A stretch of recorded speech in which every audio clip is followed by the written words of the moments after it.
मरदे कलंदर मुर्शद मेरे पीर सूफी बरकत साहब दा अज तुहानू करामात दस्सण लगा। सरकार है काफी बंदियां ने पहले भी वीडियो दे विच मेरियां गल्लां सुनियां होणगीਆਂ बाबा जी दे बारे।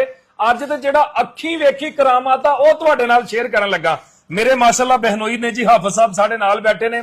इन्हां दे ना कमर ते जी कमर दे उत्ते ना फोड़ा निकल आउंदा। अज तो कोई 20 ਤੋਂ 25 दिन पहला, कोई बहुता लम्मा चौड़ा मैं किस्सा नहीं दस्सण लगा। अज तो 20-25 दिन पहला कमर ते फोड़ा निकल आउंदा ते वेंदियां वेंदियां ना फोड़ा काफी वड्डा हो गया।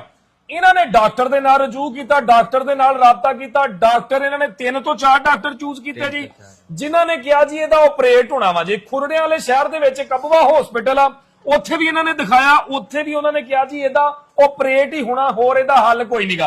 ते डॉक्टर साहब ने डॉक्टर दे कोलों अपना हाफ साहब ने डॉक्टर दे कोलों टाइम भी ले लिया ते उन्हां दे नाल सारा सिस्टम सीधा पद्धरा हो गया भी इस डेट च आण के असीं ऑपरेट करवाना। ते किसी अल्लाह दे बंदे ने इन्हां नूं दस्सिया भी तू सारा कुछ कर लिया ते बाबा जी सरकार दा दरबार तुहाडे तो दूर निगा। ਇਹ सरकार दालोवाल माशाअल्लाह उन्हां दा दरबार आ ते तुसीं उत्थे एक दफा चक्कर लाओ। ਉੱਥੇ ਇਹਨਾਂ ਦੇ ਜਿਹੜੇ ਚਾਹਣ ਵਾਲੇ ਨੇ ਉਹ ਬੈਠੇ ਨੇ, ਮੈਡੀਸਨ ਵੀ ਫ੍ਰੀ ਦਿੰਦੇ ਆ ਕੋਈ ਦੇਸੀ ਨੁਕਸਿਆਂ ਦੇ ਵਿੱਚ, ਤੇ ਨਾਲੇ ਤੁਸੀਂ ਉੱਥੇ ਦੁਆ ਕਰੋ, ਕੀ ਪਤਾ ਅੱਲਾਹ ਤਾਲਾ ਦੀ ਜ਼ਾਤ ਤੁਹਾਨੂੰ ਸ਼ਿਫਾ ਦੇ ਦੇਵੇ। ਸ਼ਿਫਾ ਤੇ ਸੋਹਣੇ ਰੱਬ ਦੇ ਕੋਲ ਆ। ਤੇ ਹਾਫ ਸਾਹਿਬ ਜੀ ਉੱਥੇ ਚਲ ਗਏ। ਅੱਛਾ, ਜਦੋਂ ਤੁਸੀਂ ਉੱਥੋਂ ਹੋ ਕੇ ਆਏ ਹੋ ਕੀ ਦਿੱਤਾ ਉਹਨਾਂ ਨੇ ਤੁਹਾਨੂੰ?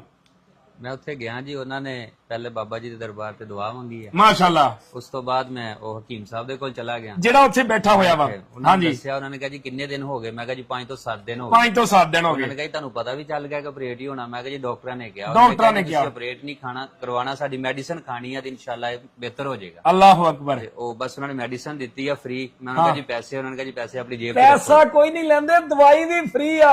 ਨਾ ਉੱਥੇ ਪੈਸਾ ਗੱਲੇ 'ਚ ਪਾਉਣ ਵਾਲਾ ਕੋਈ ਬੰਦਾ ਲੈਂਦਾ, ਨਾ ਉਸ ਦਰਬਾਰ ਤੇ ਕੋਈ ਗੱਲਾ, ਤੇ ਨਾ ਕੋਈ ਉੱਥੇ ਦਵਾਈ ਦਾ ਪੈਸਾ ਲੈਂਦੇ। ਟੋਟਲੀ ਸਿਸਟਮ ਫ੍ਰੀ ਆ, ਭਾਵੇਂ ਕੋਈ ਮਰੀਜ਼ ਆ ਭਾਵੇਂ ਕੋਈ ਨਹੀਂ ਮਰੀਜ਼। ਅੱਛਾ ਜੀ, ਦਵਾਈ ਤੁਸੀਂ ਲੈ ਆਏ। ਉਸ ਤੋਂ 3 ਦਿਨ ਤੋਂ ਬਾਅਦ ਨਾ ਜਿਹੜਾ ਕਿ ਉਹ ਮੈਨੂੰ ਮਹਿਸੂਸ ਹੋਣਾ ਸ਼ੁਰੂ ਹੋ ਗਿਆ ਕਿ ਖਤਮ ਹੋ ਰਿਹਾ, ਖਤਮ ਹੋ ਰਿਹਾ। ਅਲਹਮਦੁਲਿਲਾ ਕਿ 1 ਹਫ਼ਤੇ ਦੇ ਵਿੱਚ ਵਿੱਚ ਉਹ ਖਤਮ ਹੋ ਗਿਆ, ਬਿਲਕੁਲ ਖਤਮ ਹੋ ਗਿਆ ਜੀ। ਹੁਣ ਤਕਰੀਬਨ 15 ਦਿਨ ਹੋ ਗਏ ਕਿ ਨਿਸ਼ਾਨ ਵੀ ਖਤਮ ਹੋ ਗਿਆ। ਉਹ ਨਿਸ਼ਾਨ ਤੱਕ ਖਤਮ ਹੋ ਗਿਆ। ਇਹ ਕਰਾਮਾਤ ਜੇ ਅੱਲਾ ਦੇ ਵਲੀਆਂ ਦੀ, ਜਿਹੜੇ ਅੱਲਾ ਦੇ ਨੇਕ ਬੰਦੇ ਨੇ। ਤੇ ਕਾਫੀ ਬੰਦੇ ਬੁਰਾ ਭਲਾ ਵੀ ਕਹਿੰਦੇ ਨੇ ਸਾਡੀ ਵੀਡੀਓ ਵੇਖ ਕੇ ਕਿ ਦਰਬਾਰ ਇਹ ਉਹ। ਦੇਖੋ ਯਾਰ, ਹਰ ਬੰਦੇ ਦਾ ਇੱਕ ਆਪਣਾ ਮੰਨਣਾ ਵਾ।